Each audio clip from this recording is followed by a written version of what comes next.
ਬਿਸਮਿਲ੍ਲਾਹਿਰਰਹਿਮਾਨਿਰਰਹੀਮ ਤੇ अस्सलाम वालेकुम। 15 ਫਰਵਰੀ ਪਾਕਿਸਤਾਨ ਦੇ ਵਿੱਚ ਹਫਤੇ ਦੀ ਦੁਪਹਿਰ ਤੇ ਅੱਜ ਦੇ ਪੰਜਾਬੀ ਵੀਲੌਗ 'ਚ ਚੜ੍ਹਦੇ ਤੇ ਲਹਿੰਦੇ ਪੰਜਾਬ ਦੇ ਸੱਜਣਾ ਤੇ ਮਿੱਤਰਾਂ, ਭੈਣਾਂ ਤੇ ਭਰਾਵਾਂ, ਮਾਵਾਂ ਤੇ ਬਜ਼ੁਰਗਾਂ ਨੂੰ ਜੀ ਆਇਆਂ ਨੂੰ।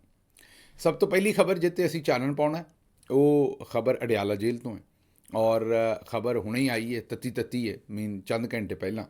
ਉਹ ਅੱਜ ਦੀ ਲੜਾਈ ਹੈ ਜਿਹੜੀ ਫਵਾਦ ਚੌਧਰੀ ਸਾਹਿਬ ਤੇ ਸ਼ੋਏਬ ਸ਼ਾਹੀਨ ਸਾਹਿਬ ਦੇ ਦਰਮਿਆਨ ਹੋਈ ਹੈ ਔਰ ਉਹਦੇ 'ਚ ਜਿਹੜੀ ਖਬਰ ਆਈ ਹੈ ਉਹ ਇਹੀ ਪਤਾ ਲੱਗਾ ਹੈ ਕਿ ਉੱਥੇ ਜੇਲ੍ਹ ਦੇ ਬਾਹਰ ਫਵਾਦ ਚੌਧਰੀ ਸਾਹਿਬ ਨੇ ਸ਼ੋਏਬ ਸ਼ਾਹੀਨ ਸਾਹਿਬ ਨੂੰ ਥੱਪੜ ਮਾਰ ਦਿੱਤਾ, ਜਿਹਦੇ ਨਾਲ ਉਹ ਜ਼ਖਮੀ ਵੀ ਹੋਏ ਔਰ ਉੱਥੇ ਐਨੀ ਸ਼ਾਹਿਦਾ ਜਿਹੜੇ ਸਨ,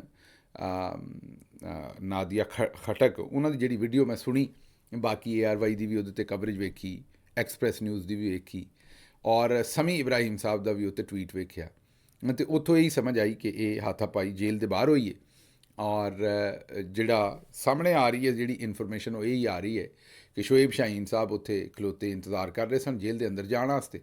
ਉਹਨਾਂ ਦੇ ਨਾਲ ਕੋਈ ਹੋਰ ਵਕੀਲ ਵੀ ਖਲੋਤੇ ਸਨ। ਫਵਾਦ ਚੌਧਰੀ ਸਾਹਿਬ ਆਏ ਅਤੇ ਉਹ ਜਦੋਂ ਉੱਥੋਂ ਦੀ ਲੰਘਣ ਲੱਗੇ ਤਾਂ ਉਹਨਾਂ ਕਿਸੇ ਵਕੀਲ ਨੂੰ ਆਖਿਆ ਵੀ ਤੂੰ ਸ਼ੋਏਬ ਸ਼ਾਹੀਨ ਦੇ ਨਾਲ ਕਿਉਂ ਖਲੋਤਾ ਹੈ। ਉਹਨਾਂ ਨੇ ਸ਼ੋਏਬ ਸ਼ਾਹੀਨ ਨੂੰ ਟਾਊਟ ਕਹਿ ਕੇ, ਇਹ ਜਿਹੜਾ ਉੱਥੇ ਸਾਫ ਹੀ ਰਿਪੋਰਟ ਕਰ ਰਹੇ ਨੇ ਉਹ ਦੱਸਦੇ ਨੇ ਕਿ ਉਹਨਾਂ ਸ਼ੋਏਬ ਸ਼ਾਹੀਨ ਸਾਹਿਬ ਨੂੰ ਉੱਥੇ ਟਾਊਟ ਗਰਦਾਨਿਆ, ਜਿਹਦੇ 'ਤੇ ਸ਼ੋਏਬ ਸ਼ਾਹੀਨ ਸਾਹਿਬ ਨੇ ਕੋਈ ਜਵਾਬ ਦਿੱਤਾ। ਉੱਥੋਂ ਕੰਮ ਹਾਥਾਪਾਈ 'ਤੇ ਅੱਪੜ ਗਿਆ ਅਤੇ ਫਵਾਦ ਚੌਧਰੀ ਸਾਹਿਬ ਨੇ ਉਹਨਾਂ ਨੂੰ ਥੱਪੜ ਜੜ ਦਿੱਤਾ।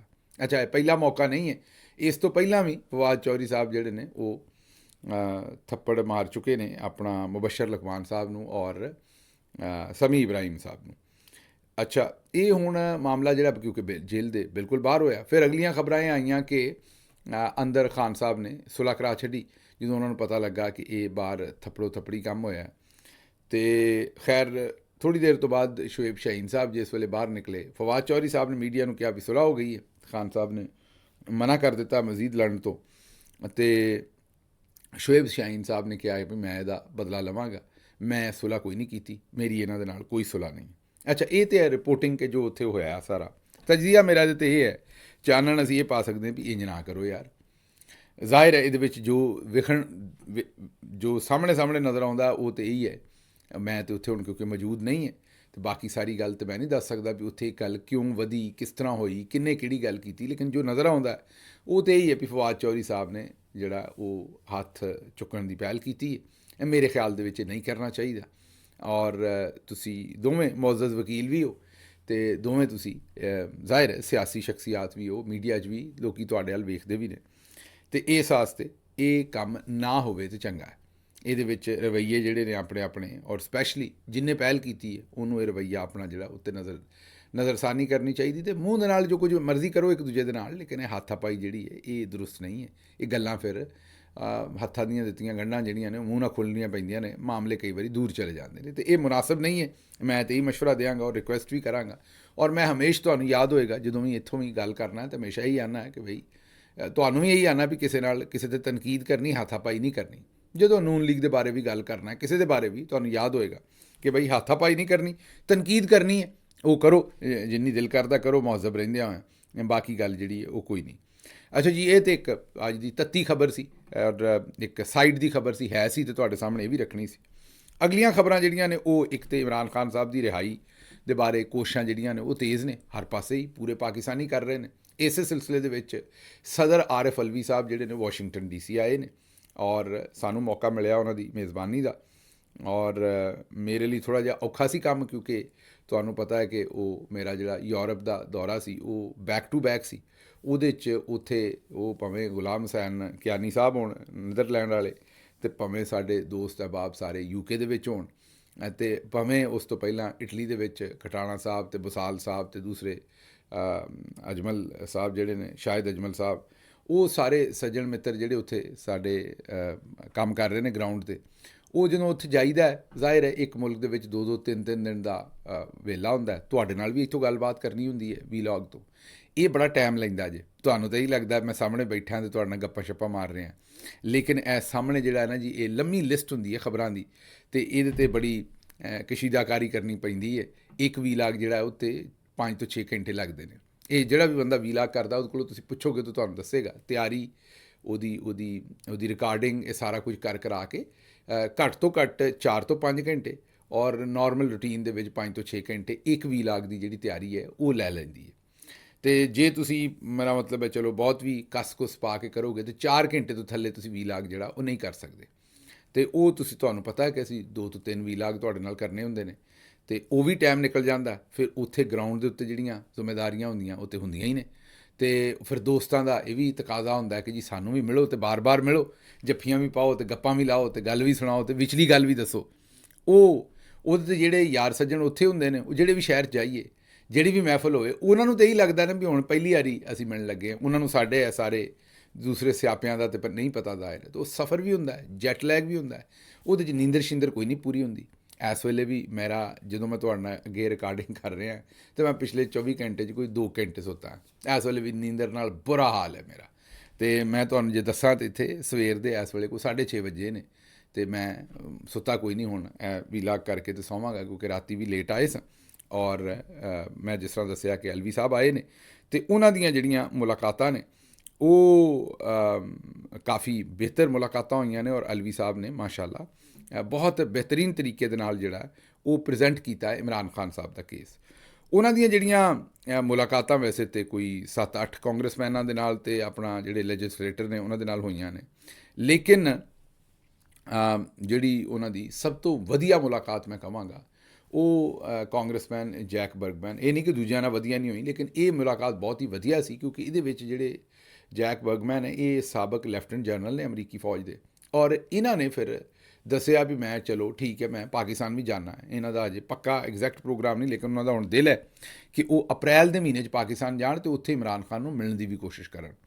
ਅਤੇ ਉਹਨਾਂ ਨੇ ਫਿਰ ਸਾਡੇ ਨਾਲ, ਜਿਸ ਵੇਲੇ ਸਾਡੀ ਉਹਨਾਂ ਦੇ ਨਾਲ ਗੱਲਬਾਤ ਹੋਈ, ਮੇਰੀ ਔਰ ਡਾਕਟਰ ਸਾਹਿਬ ਦੀ, ਔਰ ਡਾਕਟਰ ਸਾਹਿਬ ਦੀ ਮੈਂ ਤੁਹਾਨੂੰ ਦੱਸਿਆ ਵੀ ਮੈਂ ਔਰ ਮੇਰੇ ਦੋਸਤਾਂ ਨੇ ਕੁਝ ਉਹਨਾਂ ਦੀਆਂ ਹੋਰ ਵੀ ਕਾਫੀ ਸਾਰੀਆਂ ਮੁਲਾਕਾਤਾਂ ਇੱਥੇ ਕਾਂਗਰਸਮੈਨਾਂ ਦੇ ਨਾਲ ਆਰਗੇਨਾਈਜ਼ ਕੀਤੀਆਂ ਸਨ। ਉਹ ਜਿਸ ਵੇਲੇ ਮੁਲਾਕਾਤਾਂ ਸਾਰੀਆਂ ਦੇ ਵਿੱਚ ਇਹੀ ਗੱਲਬਾਤ ਸਾਹਮਣੇ ਰੱਖੀ ਕਿ ਜੋ ਕੁਝ ਪਾਕਿਸਤਾਨ 'ਚ ਇਸ ਵੇਲੇ ਚੱਲ ਰਿਹਾ, ਔਰ ਪਹਿਲਾਂ ਬਾਈਡਨ ਐਡਮਿਨਿਸਟ੍ਰੇਸ਼ਨ ਨੇ ਜੋ ਕੁਝ ਕੀਤਾ, ਤਾਂ ਉਹਨਾਂ ਕਿਹਾ ਜੀ ਕਿ ਉਹਨਾਂ ਫਿਰ ਨਾਅਰੇ ਮਾਰੇ ਨੇ ਸਾਰਿਆਂ ਨੇ ਕਿ ਇਮਰਾਨ ਖਾਨ ਨੂੰ ਫ੍ਰੀ ਕਰੋ ਔਰ ਇਹ ਕੰਮ ਜਿਹੜਾ ਮੁਕਾਓ। ਉਹਦੇ ਨਾਲ ਜ਼ਲਮੇ ਖਲੀਲਜ਼ਾਦ ਸਾਹਿਬ ਨੇ ਵੀ ਆਖਿਆ, ਕਿਉਂਕਿ ਦੂਜੇ ਪਾਸੇ ਜਿਹੜੇ ਚਾਚਾ ਜੀ ਨੇ ਜੋ ਵਿਲਸਨ, ਉਹਨਾਂ ਕੰਮ ਚੁੱਕ ਕੇ ਰੱਖਿਆ। ਉਹ ਮਾਰਕੋ ਰੂਬੀਓ ਨੂੰ ਵੀ ਮਿਲੇ ਨੇ। ਮਾਰਕੋ ਰੂਬੀਓ ਸੈਕਟਰੀ ਆਫ ਸਟੇਟ ਹੈ, ਵਜ਼ੀਰ ਖਾਰਜਾ ਅਮਰੀਕਾ ਦਾ। ਉਹਦੇ ਨਾਲ ਮੁਲਾਕਾਤ ਤੋਂ ਬਾਅਦ ਜੋ ਵਿਲਸਨ ਸਾਹਿਬ, ਜਿਹੜੇ ਅੱਗੇ 2 ਖੱਤ ਲਿਖ ਚੁੱਕੇ ਨੇ, ਇੱਕ ਸ਼ਹਿਬਾਜ਼ ਸ਼ਰੀਫ ਨੂੰ ਅਤੇ ਇੱਕ ਸਦਰ ਟਰੰਪ ਨੂੰ ਕਿ ਇਮਰਾਨ ਖਾਨ ਦੀ ਰਿਹਾਈ ਫੌਰੀ ਕਰੋ, ਉਹਨਾਂ ਨੇ ਫਿਰ ਮਾਰਕੋ ਰੂਬੀਓ ਨਾਲ ਮਿਲ ਕੇ ਵੀ ਆਖਿਆ ਵੀ ਪਾਕਿਸਤਾਨ ਦੇ ਵਿੱਚ ਜਮਹੂਰੀਅਤ ਦੀ ਬਹਾਲੀ ਫੌਰੀ ਤੌਰ 'ਤੇ ਚਾਹੀਦੀ ਹੈ ਅਤੇ ਇਮਰਾਨ ਖਾਨ ਨੂੰ ਫ੍ਰੀ ਕਰੋ।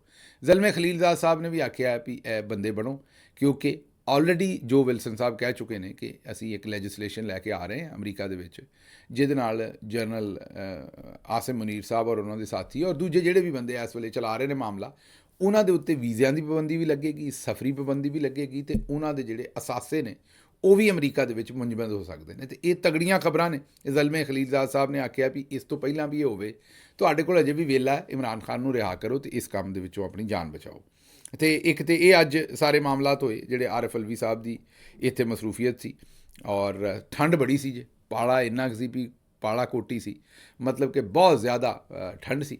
ਔਰ ਉਹਦੇ ਵਿੱਚ ਮੈਂ ਖਰਾਜ ਤਹਿਸੀਨ ਪੇਸ਼ ਕਰਾਂਗਾ ਆਰਿਫ ਅਲਵੀ ਸਾਹਿਬ ਨੂੰ। ਜ਼ਾਹਿਰ ਹੈ ਉਹਨਾਂ ਦੀ ਉਮਰ ਜਿਹੜੀ ਉਹ ਸਾਡੇ ਤੋਂ ਬਹੁਤ ਜ਼ਿਆਦਾ ਹੈ, ਬਜ਼ੁਰਗ ਨੇ, ਉਸ ਦੇ ਬਾਵਜੂਦ ਏਡੀ ਠੰਡ 'ਚ। ਔਰ ਇੱਥੇ ਵਾਸ਼ਿੰਗਟਨ DC ਦੇ ਵਿੱਚ ਤੁਹਾਨੂੰ ਪੈਦਲ ਬੜਾ ਤੁਰਨਾ ਪੈਂਦਾ ਹੈ। ਇੱਕ ਮੀਟਿੰਗ ਤੋਂ ਬਾਅਦ ਦੂਜੀ ਮੀਟਿੰਗ ਦੂਰ ਹੁੰਦੀ ਹੈ, ਜ਼ਾਹਿਰ ਹੈ ਬਿਲਡਿੰਗ ਦੇ ਅੰਦਰ ਹੀ। ਹੁਣ ਤੁਸੀਂ ਆਖੋਗੇ ਵੀ ਪੈਦਲ ਕਿਉਂ ਤੁਰਨਾ ਪੈਂਦਾ, ਗੱਡੀ ਦੇ ਵਿੱਚ ਬਹਿ ਜਾਓ। ਅਤੇ ਜਿਹੜੇ ਲੋਕ ਨਹੀਂ ਇੱਥੇ ਵੇਖਿਆ ਉਹਨਾਂ ਨੇ ਸਿਸਟਮ, ਉਹਨਾਂ ਨੂੰ ਸਿਰਫ ਦੱਸਣ ਵਾਸਤੇ ਵੀ ਪੂਰੇ ਪਿੰਡ ਜਿਹੜੀ ਇੱਕ ਬਿਲਡਿੰਗ ਹੈ, ਅਤੇ ਉਹ ਇੱਕ ਪਾਸੇ ਦਫ਼ਤਰ ਹੈ ਅਤੇ ਫਿਰ ਦੂਜਾ, ਅਤੇ ਅੰਦਰ ਹੀ ਤੁਹਾਨੂੰ ਬੇਸ਼ੁਮਾਰ ਤੁਰਨਾ ਪੈਂਦਾ। ਹੁਣ ਅੰਦਰ ਤਾਂ ਗੱਡੀਆਂ ਲੈ ਕੇ ਨਹੀਂ ਜਾ ਸਕਦੇ ਤੁਸੀਂ।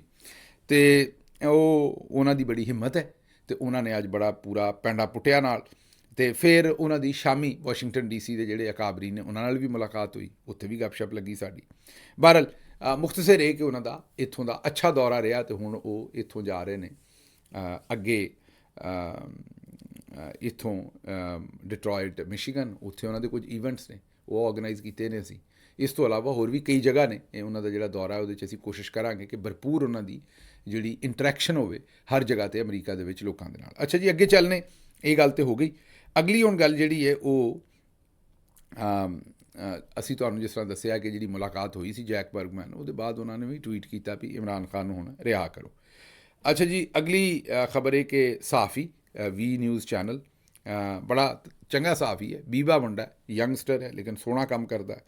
ਸਾਫੀ ਜ਼ੁਬੈਰ ਅਲੀ ਖਾਨ ਸਾਹਿਬ ਨੂੰ ਵੀ ਮੁਸ਼ਤਾਕ ਸਾਹਿਬ ਪੈ ਗਏ ਨੇ। ਮੁਸ਼ਤਾਕ ਸਾਹਿਬ ਕੋਈ ਚੌਧਰੀ ਨਿਜ਼ਾਮਦੀਨ ਦੇ ਬੰਦੇ ਨੇ ਅਤੇ ਉਹ ਉਹਨਾਂ ਨੂੰ ਮੇਰੇ ਖਿਆਲ ਪੈ ਗਏ ਨੇ। ਉਹਨਾਂ ਫੋਨ ਸ਼ੋਨ ਕੀਤਾ ਉਹਨਾਂ ਦੇ ਜਿਹੜੇ ਵੀ ਨਿਊਜ਼ ਚਲਾਉਣ ਵਾਲੇ ਮੇਰੇ ਖਿਆਲ ਵਸੀਮ ਅਬਾਸੀ ਸਾਹਿਬ ਨੇ ਕਿ ਕੌਣ ਨੇ ਉਹਨਾਂ ਨੂੰ, ਅਤੇ ਉਹਨਾਂ ਨੇ ਇਹ ਬੈਰਿਸਟਰ ਸ਼ਹਿਜ਼ਾਦ ਅਕਬਰ ਸਾਹਿਬ ਦੀ ਸਟੋਰੀ ਹੈ।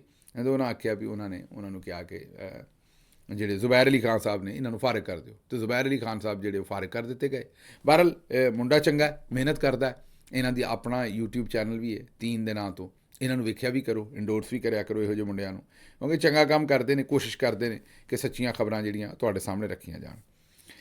ਅੱਛਾ ਜੀ, ਅਗਲੀ ਖਬਰ ਜਿਹੜੀ ਹੈ ਉਹ ਧਾਂਦਲੀ ਦੇ ਇਨਕਸ਼ਾਫਾਤ ਦੇ ਉੱਤੇ ਫਹੀਮ ਅਖਤਰ ਮਲਿਕ 92 ਨਿਊਜ਼ ਦੇ ਰਿਪੋਰਟਰ ਨੇ, ਇਲੈਕਸ਼ਨ ਕਮਿਸ਼ਨ ਨੂੰ ਕਵਰ ਕਰਦੇ ਨੇ, ਅਤੇ ਇਹ ਵੀ ਚੰਗਾ ਬੀਬਾ ਬੰਦਾ ਹੈ, ਮਿਹਨਤ ਕਰਕੇ ਖਬਰਾਂ ਲੈ ਕੇ ਆਉਂਦਾ।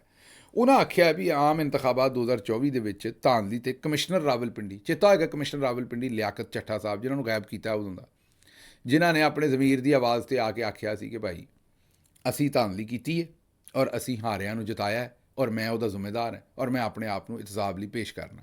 ਔਰ ਉਹਨਾਂ ਕਿਹਾ ਸੀ ਕਿ ਸਾਡੇ ਨਾਲ ਸਾਰਾ ਇਹ ਕੰਮ ਜਿਹੜਾ ਕਾਜ਼ੀ ਫਾਇਜ਼ ਦੀ ਸਾਜ਼ਿਸ਼ ਥੱਲੇ ਹੋਇਆ। ਉਸ ਤੋਂ ਬਾਅਦ ਦਾ ਲਿਆਕਤ ਚੱਠਾ ਜਿਹੜੇ ਉਹਨਾਂ ਨੂੰ ਗਾਇਬ ਕਰ ਦਿੱਤਾ, ਹਾਊਸ ਅਰੈਸਟ ਕਰ ਦਿੱਤਾ, ਉਹ ਗਾਇਬ ਨੇ, ਕਿਸੇ ਨੂੰ ਕੋਈ ਪਤਾ ਨਹੀਂ ਵੀ ਉਹ ਕਿੱਧਰ ਗਏ ਨੇ। ਅਤੇ ਉਹ ਜ਼ਾਹਿਰ ਪਤਾ ਤਾਂ ਹੈ ਉਹ ਕਿੱਧਰ ਨੇ, ਉਹ ਹਾਊਸ ਅਰੈਸਟ ਨੇ, ਉਹ ਮਿਲਟਰੀ ਸਟੈਬਲਿਸ਼ਮੈਂਟ ਦੇ ਕਬਜ਼ੇ 'ਚ ਨੇ ਉਹ, ਅਤੇ ਜਨਰਲ ਸਾਹਿਬਾਨ ਹੁਣ ਜਦੋਂ ਚਾਹਣਗੇ ਉਹਨਾਂ ਨੂੰ ਰਿਹਾ ਕਰਨਗੇ। ਉਹ ਅੱਜ ਫਹੀਮ ਅਖਤਰ ਮਲਿਕ ਸਾਹਿਬ ਨੇ ਆਖਿਆ ਵੀ ਉਹਨਾਂ ਦੇ ਜਿਹੜੇ ਇਨਕਸ਼ਾਫਾਤ ਸਨ ਉਹ ਤਾਂ ਹੈ ਹੀ ਸਨ, ਲੇਕਿਨ ਜਿਹੜੇ ਗਵਰਨਰ ਪੰਜਾਬ ਨੇ ਉਹਨਾਂ ਨੇ ਜੋ ਕੁਝ ਆਖਿਆ ਉਸ ਤੋਂ ਵੀ ਗਾਂਹ ਆਖ ਦਿੱਤਾ। ਗਵਰਨਰ ਪੰਜਾਬ ਨੇ ਵੀ ਗੱਲ ਖੋਲ੍ਹ ਕੇ ਰੱਖ ਦਿੱਤੀ ਹੈ ਇਸ ਵੇਲੇ ਕਿ ਇਹ ਜਿਹੜਾ ਸਾਰਾ ਇਲੈਕਸ਼ਨ ਸੀ ਇਹ ਚੋਰੀਸ਼ੁਦਾ ਹੈ ਔਰ ਫਾਰਮ 47 ਔਰ ਸਾਰਾ ਚੋਰੀ ਦਾ ਉਹਨਾਂ ਨੇ ਭਾਂਡਾ ਤੋੜ ਕੇ ਰੱਖ ਦਿੱਤਾ ਅਤੇ ਝੁੱਗਾ ਖੋਲ੍ਹ ਦਿੱਤਾ। ਉਹਨਾਂ ਨੇ ਆਖਿਆ ਵੀ ਕਮਿਸ਼ਨਰ ਰਾਵਲਪਿੰਡੀ ਨੂੰ ਤਾਂ ਗਾਇਬ ਕੀਤਾ ਹੈ, ਲੇਕਿਨ ਗਵਰਨਰ ਪੰਜਾਬ ਦੇ ਬਿਆਨਾਂ ਦੇ ਉੱਤੇ ਮੁਕੰਮਲ ਖਾਮੋਸ਼ੀ ਹੈ, ਨਾ ਉਹਨਾਂ ਨੂੰ ਕੋਈ ਪੁੱਛਣ ਵਾਲਾ, ਨਾ ਦੱਸਣ ਵਾਲਾ, ਨਾ ਉਹਦੇ 'ਤੇ ਕੋਈ ਕਾਰਵਾਈ ਹੋਣ ਵਾਲੀ ਹੈ, ਅਤੇ ਇਹ ਬੜਾ ਖਤਰਨਾਕ ਕੰਮ ਹੈ, ਇਹਦੇ 'ਤੇ ਵੀ ਸੋਚੋ। ਗੱਲ ਠੀਕ ਹੈ ਉਹਨਾਂ ਦੀ। ਅਗਲੀ ਖਬਰ ਜਿਹੜੀ ਜੀ 25,000 ਪਾਕਿਸਤਾਨੀ, ਆਮ ਪਾਕਿਸਤਾਨੀਆਂ ਦੀ ਗੱਲ ਨਹੀਂ ਕਰ ਰਹੇ, ਉਹ ਪਾਕਿਸਤਾਨੀ ਜਿਹੜੇ ਮੁਲਕ ਦੇ ਵਿੱਚੋਂ 10 ਤੋਂ 20 ਕਰੋੜ ਰੁਪਈਆ ਨਾਲ ਲੈ ਕੇ ਤੇ ਬਾਹਰ ਚਲੇ ਗਏ। ਇਹ ਮੈਂ ਨਹੀਂ ਆਂਦਾ, ਇਹ ਨੈਬ ਦੇ ਚੇਅਰਮੈਨ ਸਾਹਿਬ ਨੇ ਜਾ ਕੇ ਕਰਾਚੀ ਦੱਸਿਆ, ਅਤੇ ਨਾਲ ਉਹਨਾਂ ਇੱਕ ਹੋਰ ਬੜੀ ਤਗੜੀ ਗੱਲ ਕੀਤੀ, ਉਹ ਵੀ ਦੱਸਦੇ ਤੁਹਾਨੂੰ। ਬਹਰਹਾਲ ਉਹਨਾਂ ਇਹ ਦੱਸਿਆ ਕਿ 25,000 ਐਸਾ ਪਾਕਿਸਤਾਨੀ ਹੈ ਜਿਹਨੇ ਬਾਹਰ ਸ਼ਹਿਰੀਅਤ ਲਈ ਹੈ। ਅੱਛਾ, ਜਿਹੜੀ ਸ਼ਹਿਰੀਅਤ ਹੈ ਇਹ ਅਮਰੀਕਾ ਦੀ ਸ਼ਹਿਰੀਅਤ ਤੇ ਕੋਈ 30 ਤੋਂ 40 ਕਰੋੜ ਰੁਪਈਏ ਦੇ ਵਿੱਚ ਇੱਕ ਬੰਦੇ ਨੂੰ ਲੱਭਦੀ ਹੈ, ਅਤੇ ਜਿਹੜੇ ਯੂਰਪ ਦੇ ਵੀ ਮੁਲਕ ਨੇ ਘੱਟੋ ਘੱਟ 10 ਤੋਂ 15 ਕਰੋੜ ਰੁਪਈਆ ਜਿਹੜਾ ਘੱਟੋ ਘੱਟ ਜਿਹੜਾ ਉਹ ਲਾਉਣਾ ਪੈਂਦਾ, ਫਿਰ ਜਾ ਕੇ ਕੋਈ ਸ਼ਹਿਰੀਅਤ ਦਾ ਮਾਮਲਾ ਸਿੱਧਾ ਹੁੰਦਾ। ਅਤੇ ਇਹ ਜਿਹੜਾ ਮਾਮਲਾ ਇਹ ਉਹ ਕਹਿੰਦੇ ਨੇ ਵੀ ਕੋਈ 25,000 ਬੰਦਾ ਐਸਾ ਜਿਹੜਾ ਉਹ ਆਪਣੇ ਪੈਸੇ ਲੈ ਕੇ ਤੇ ਬਾਹਰ ਸ਼ਹਿਰੀਅਤ ਲੈ ਕੇ ਮੁੰਤਕਿਲ ਹੋ ਗਿਆ। ਇਹ ਹੁਣ ਇੰਨਾ ਸਾਰਾ ਪੈਸਾ ਵੀ ਗਿਆ ਅਤੇ ਇੰਨੇ ਸਾਰੇ ਬੰਦੇ ਵੀ ਗਏ। ਅੱਛਾ, ਇਹ ਹੁਣ ਜਿਹੜੇ 25,000 ਬੰਦਾ ਹੈ ਜਿਹੜਾ 15, 20, 30 ਕਰੋੜ ਜਾਂ ਕਈ 50 ਕਰੋੜ, ਜਾਂ ਇਹ ਤਾਂ ਰਿਕੁਆਇਰਮੈਂਟ ਹੈ ਨਾ 15 ਕਰੋੜ 30 ਕਰੋੜ ਮੁਖਤਲਿਫ ਮੁਲਕਾਂ ਦੀ। ਫਿਰ ਜਦੋਂ ਬੰਦਾ ਜਾਂਦਾ ਹੈ ਤਾਂ ਉਹ ਸਿਰਫ ਰਿਕੁਆਇਰਮੈਂਟ ਤਾਂ ਨਹੀਂ ਲੈ ਕੇ ਜਾਂਦਾ, ਉਹ ਕਾਰੋਬਾਰ ਕਰਨ ਲਈ ਹੋਰ ਵੀ ਪੈਸੇ ਲੈ ਕੇ ਜਾਏਗਾ। ਇਹ ਹੁਣ ਤੁਸੀਂ ਦੇਖੋ ਵੀ ਅਰਬਾਂ ਰੁਪਈਆ ਜਿਹੜਾ ਮੁਲਕ ਤੋਂ ਬਾਹਰ ਚਲਾ ਗਿਆ। ਕਿਉਂ ਗਿਆ? ਇਹ ਉਹ ਸਾਰੇ ਪਾਕਿਸਤਾਨੀ ਨੇ ਜਿਹੜੇ ਜਾਂ ਤਾਂ ਪੜ੍ਹੇ ਲਿਖੇ ਨੇ ਜਾਂ ਇਹਨਾਂ ਕੋਲ ਕੋਈ ਹੁਨਰ ਹੈ, ਮਤਲਬ ਕਿ ਇਹ ਕੋਈ ਕਾਰੋਬਾਰੀ ਲੋਕ ਨੇ, ਜ਼ੇਨ ਰੱਖਦੇ ਨੇ।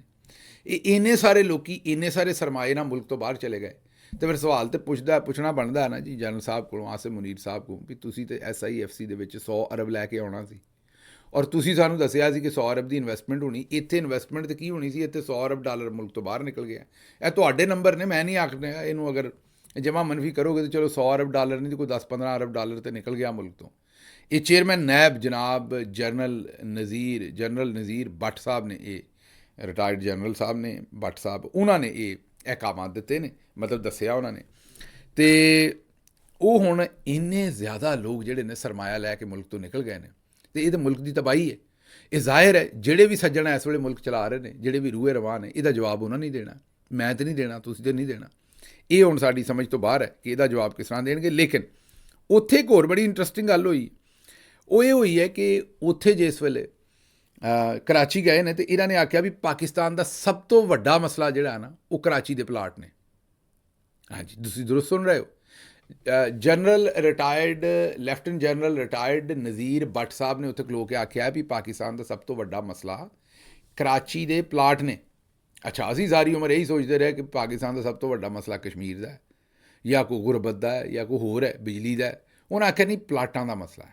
ਜਨਰਲ ਸਾਹਿਬ ਦੀ ਵੀ ਪੂਰੀ ਤਵੱਜੋ ਪਲਾਟਾਂ 'ਤੇ। ਉਹਨਾਂ ਆਖਿਆ ਵੀ ਸਭ ਤੋਂ ਵੱਡਾ ਮਸਲਾ ਹੀ ਪਲਾਟਾਂ ਦਾ ਹੈ। ਚਲੋ ਜੀ, ਮੁਬਾਰਕ ਹੋਏ ਤੁਹਾਨੂੰ, ਮੈਂ ਇਹੀ ਕਹਿ ਸਕਦਾ, ਹੋਰ ਇਸ ਤੋਂ ਗਾਂਹ ਮੈਂ ਤੁਹਾਨੂੰ ਕਿਹੜੀ ਗੱਲ ਕਹਿ ਸਕਦਾ। ਅੱਛਾ ਜੀ, ਸ਼ੰਦਾਨਾ ਗੁਲਜ਼ਾਰ ਸਾਹਿਬਾਂ ਨੇ ਆਖਿਆ ਕਿ ਮਿਸਾਲ ਯੂਸਫਜ਼ਈ 9 ਮਈ ਤੋਂ ਬਾਅਦ ਪਾਰਟੀ 'ਚ ਲਾਂਚ ਕੀਤੀ ਗਈ ਹੈ। ਅਤੇ ਮੇਰਾ ਮਸ਼ਵਰਾ ਤਾਂ ਉਹਨਾਂ ਨੂੰ ਇਹ ਹੋਏਗਾ ਵੀ ਇੰਜ ਨਾ ਕਰੋ। ਜ਼ਾਹਿਰ ਹੈ ਇਹ ਤਾਂ ਫੈਸਲਾ ਇਮਰਾਨ ਖਾਨ ਸਾਹਿਬ ਨੂੰ ਕਰਨ ਦਿਓ ਵੀ ਕਿਹਨੂੰ ਲਾਂਚ ਕੀਤਾ ਅਤੇ ਕਿਹਨੂੰ ਨਹੀਂ ਕੀਤਾ। ਜਿਹੜਾ ਉਹਨਾਂ ਨੂੰ ਲੱਗਦਾ ਵੀ ਬੰਦਾ ਲਾਂਚ ਕੀਤਾ ਉਹਦਾ ਉਹ ਮੱਕੂ ਆਪੇ ਠੱਪ ਲੈਂਦੇ ਨੇ, ਔਰ ਉਹ ਮੱਕੂ ਠੱਪਣਾ ਵੀ ਜਾਣਦੇ ਨੇ। ਜੇ ਉਹ ਮੱਕੂ ਚੜਾਉਣਾ ਜਾਣਦੇ ਨੇ ਤਾਂ ਠੱਪਣਾ ਵੀ ਜਾਣਦੇ ਨੇ। ਅਤੇ ਮੈਂ ਆਪਣੀ ਭੈਣ ਸ਼ੰਦਾਨਾ ਗੁਲਜ਼ਾਰ ਸਾਹਿਬਾ ਦੇ ਕੋਲੋਂ ਇਹ ਆਖਾਂਗਾ ਵੀ ਉਹਨਾਂ ਨੂੰ ਇਹੋ ਜਿਹੀਆਂ ਸਟੇਟਮੈਂਟਾਂ ਨਹੀਂ ਦੇਣੀਆਂ ਚਾਹੀਦੀਆਂ। ਇਹ ਮਾੜੀ ਗੱਲ ਹੈ, ਉਹਦੀ ਵਜ੍ਹਾ ਹੈ ਕਿ ਇਹਦੇ ਨਾਲ ਫਿਰ ਤਫਰਕਾ ਫੈਲੇਗਾ। ਉਹ ਵੀ ਅੱਗੋਂ ਕੋਈ ਸਟੇਟਮੈਂਟ ਦੇਣਗੇ ਮਿਸਾਲ ਯੂਸਫਜ਼ਈ ਸਾਹਿਬਾ, ਤੁਸੀਂ ਵੀ ਦਿਓਗੇ, ਅਤੇ ਇਹਦੇ ਤੋਂ ਜ਼ਰਾ इजतनाब करो। अच्छा, अगला ਉਹਨਾਂ ਦਾ है कि इमरान खान से हमारी लड़ाई यही थी कि वो मरदम शनास नहीं थे। मतलब पहली गल तो मैं शंदाना गुलजार साहबा ਨੂੰ ਦੱਸਾਂ ਵੀ ਉਹ ਮਰਦਮ ਸ਼ਨਾਸ ਨਹੀਂ ਥੇ। ਇਹਦੇ 'ਚ ਥੇ ਦਾ ਸੀਗਾ ਨਾ ਲਾਓ। ਇਮਰਾਨ ਖਾਨ ਸਾਹਿਬ ਹੈਗੇ ਨੇ ਅੱਲਾ ਦੇ ਕਰਮ ਨਾਲ ਔਰ ਰਹਿਣਗੇ, ਔਰ ਉਹ ਮਰਦਮ ਸ਼ਨਾਸ ਹੈ ਨੇ ਕਿ ਨਹੀਂ, ਚਲੋ ਤੁਸੀਂ ਆਪਣੀ ਰਾਏ ਦੇ ਸਕਦੇ ਹੋ। ਸਾਡੀ ਪਾਰਟੀ 'ਚ ਵਾਕਈ ਆਜ਼ਾਦੀ ਹੈ, ਵਰਨਾ ਅਗਰ ਕੋਈ ਨੂਨ ਲੀਗ ਦੇ ਵਿੱਚ ਜਾਂ ਪੀਪਲਸ ਪਾਰਟੀ ਦੇ ਵਿੱਚ ਕੋਈ ਉਹਨਾਂ ਦੇ ਲੀਡਰ ਦੇ ਬਾਰੇ ਇਹੋ ਜਿਹੀ ਗੱਲ ਕਵੇ ਤਾਂ ਫਿਰ ਉਹ ਬਾਕੀ ਛੱਡੋ, ਮੁਲਕ ਦੇ ਵਿੱਚ ਵੀ ਰਹਿ ਕੇ ਵੇਖ ਲੈ। ਤੁਹਾਨੂੰ ਪਤਾ ਲਗਾਰੀ ਸਾਹਿਬ ਇੱਕ ਜਰਨਲਿਸਟ ਸਨ ਜਿਨ੍ਹਾਂ ਨੂੰ 8 ਦਿਨ ਅਗਵਾ ਰੱਖਿਆ ਗਿਆ। ਹੁਣ ਉਹਨਾਂ ਦਾ ਜਿਹੜਾ ਇੰਟਰਵਿਊ ਆਇਆ ਉਹਦੇ 'ਚ ਉਹਨਾਂ ਨੇ ਇਹੋ ਜਿਹੇ ਇਨਕਸ਼ਾਫ ਕੀਤੇ ਨੇ ਕਿ ਮਰੀਮ ਸਾਹਿਬਾ ਦੇ ਬਾਰੇ ਕਰਪਸ਼ਨ ਦੀ ਖਬਰ ਦਿੱਤੀ ਸੀ ਅਤੇ ਉਹਨਾਂ ਦੇ ਉੱਤੇ ਜਿੰਨਾ ਤਸ਼ੱਦਦ ਕੀਤਾ ਗਿਆ, ਉਹਨਾਂ ਨੂੰ ਹਨੇਰੇ ਕਿਸੇ ਕਮਰੇ 'ਚ ਰੱਖ ਕੇ ਜਿੰਨਾ ਮਾਰਿਆ ਕੁੱਟਿਆ ਗਿਆ, ਜਿੰਨਾ ਉਹਨਾਂ ਨੂੰ ਜ਼ਲੀਲ ਕੀਤਾ ਗਿਆ, ਉਹਦੀ ਕੋਈ ਮਿਸਾਲ ਨਹੀਂ ਮਿਲਦੀ। ਅਤੇ ਉਸ ਤੋਂ ਬਾਅਦ ਇਹ ਸ਼ੰਦਾਨਾ ਗੁਲਜ਼ਾਰ ਸਾਹਿਬਾ ਦਾ ਇਹ ਕਹਿਣਾ ਇਮਰਾਨ ਖਾਨ ਸਾਹਿਬ ਦੇ ਬਾਰੇ, ਮੇਰੇ ਖਿਆਲ ਦੇ ਵਿੱਚ ਉਹਨਾਂ ਨੂੰ ਆਪਣੇ ਲੀਡਰ ਦੇ ਬਾਰੇ ਇਹੋ ਜਿਹੀਆਂ ਗੱਲਾਂ ਨਹੀਂ ਕਰਨੀਆਂ ਚਾਹੀਦੀਆਂ।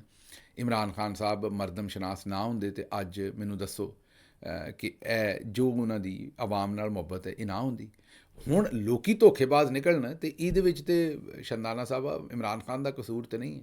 ਅਗਰ ਜਿਹੜਾ ਮੈਂ ਆਨਾ ਵੀ ਕੌਮ ਹੀ ਝੂਠੋ ਝੂਠ 44 ਬਣੀ ਹੈ ਪੂਰੀ ਮਾਜ਼ਰਤ ਦੇ ਨਾਲ, 95% ਬੰਦੇ ਜਿਹੜੇ ਨੇ ਉਹ ਜਾਲੀ ਹੀਰੋ ਬਣੇ ਨੇ, ਠੱਗ ਨੇ, ਅਤੇ ਦੁੱਧ ਦਾ ਸੇਰ ਪੂਰੇ ਮੁਲਕ 'ਚੋਂ ਨਹੀਂ ਲੱਭਦਾ, ਨਾ ਮਿਰਚਾਂ ਦਾ ਸੇਰ ਲੱਭਦਾ ਕਿਤਿਓਂ। ਅਤੇ ਮੈਨੂੰ ਇਹ ਦੱਸੋ ਖਾਲਸ, ਮੇਰੇ ਕਹਿਣ ਦਾ ਮਤਲਬ ਹੈ, ਅਤੇ ਇਹ ਕੀ ਇਹ ਸਾਰੇ ਕਸੂਰ ਇਮਰਾਨ ਖਾਨ ਦੇ ਨੇ? ਅਤੇ ਇਮਰਾਨ ਖਾਨ ਹੁਣ ਪਾਰਟੀ 'ਚ ਬੰਦੇ ਉੱਤੋਂ ਲੈ ਆਵੇ। ਮਰਦਮ ਸ਼ਨਾਸ ਮੇਰਾ ਮਤਲਬ ਹੈ ਕਿ ਹੁਣ ਹੋ ਸਕਦਾ ਤੁਹਾਡੇ ਬਾਰੇ ਵੀ ਜਿਹੜੀ ਰਾਏ ਉਹਨਾਂ ਦੀ ਹੋਵੇ ਕੱਲ੍ਹ ਨੂੰ ਗਲਤ ਨਿਕਲ ਆਵੇ ਜਾਂ ਮੇਰੀ ਹੋਵੇ। ਇਸ ਲਈ ਇਹੋ ਜਿਹੀਆਂ ਗੱਲਾਂ ਨਾ ਕਰੋ, ਤੁਹਾਡੀ ਮਿਹਰਬਾਨੀ ਹੈ। ਮੈਂ ਇਹ ਰਿਕੁਐਸਟ ਕਰਾਂਗਾ ਅਤੇ ਇਹੋ ਜਿਹੇ ਕੰਮ ਜਿਹੜੀਆਂ ਇਹੋ ਜਿਹੀਆਂ ਗੱਲਾਂ ਤੁਸੀਂ ਨਾ ਕਰੋ ਤਾਂ ਬਿਹਤਰ ਹੈ। ਅੱਛਾ ਜੀ, ਟਰੰਪ ਸਾਹਿਬ ਨੇ ਰੂਸ ਨੂੰ ਅਤੇ ਚੀਨ ਨੂੰ ਆਖਿਆ ਵੀ ਆਪਣਾ ਦਿਫਾਈ ਬਜਟ ਘੱਟ ਕਰੋ 50%। ਇਹਦੇ 'ਚ ਉਹਨਾਂ ਨੂੰ ਇਹੀ ਹੈ ਕਿ ਜੀ ਸਾਨੂੰ ਤੁਹਾਡੇ ਦਿਫਾਈ ਬਜਟ ਤੋਂ ਜ਼ਰਾ ਥੋੜ੍ਹੀ ਜਿਹੀ ਘਬਰਾਹਟ ਹੈ। ਜਿਹੜੀ ਫੌਜ ਦੀ ਤੁਸੀਂ ਵਧਾ ਕਰ ਰਹੇ ਹੋ, ਅਗਰ ਇੰਨਾ ਹੀ ਦਿਫਾਈ ਬਜਟ ਤੁਸੀਂ ਜਾਰੀ ਰੱਖਿਆ ਤਾਂ ਫਿਰ ਤੁਹਾਡੇ ਨਾਲ ਦੋ ਹੱਥ ਕਰਨੇ ਪੈਣੇ ਨੇ, ਲੜਾਈ ਕਰਨੀ ਪੈਣੀ ਹੈ, ਕਿਉਂਕਿ ਤੁਹਾਡਾ ਜਿਹੜਾ ਮਾਮਲਾਤ ਹੈ ਉਹ ਬਹੁਤ ਜ਼ਿਆਦਾ ਵੱਧ ਰਹੇ ਨੇ। ਇਹ ਕਹਿਣਾ ਹੈ ਜਨਾਬ ਸਦਰ ਟਰੰਪ ਦਾ।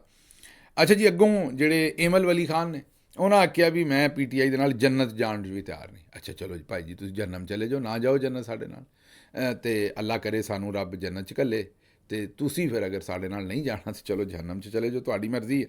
ਇਹਦੇ 'ਚ ਅਸੀਂ ਹੋਰ ਤਾਂ ਤੁਹਾਨੂੰ ਮਤਲਬ ਵੈਸੇ ਤਾਂ ਅਸੀਂ ਤੁਹਾਨੂੰ ਜਹੰਨਮ 'ਚ ਜਾਣ ਦੀ ਦੁਆ ਨਹੀਂ ਦੇਵਾਂਗੇ, ਲੇਕਿਨ ਬਹਰਹਾਲ ਹੁਣ ਜੇ ਤੁਹਾਡਾ ਦਿਲ ਹੈ ਤਾਂ ਅਸੀਂ ਕੀ ਕਹਿ ਸਕਦੇ। ਲਓ ਜੀ, ਇਹਦੇ ਨਾਲ ਹੀ ਮੈਨੂੰ ਇੱਥੋਂ ਦਿਓ ਇਜਾਜ਼ਤ, ਅਤੇ ਰੱਬ ਰੱਖ।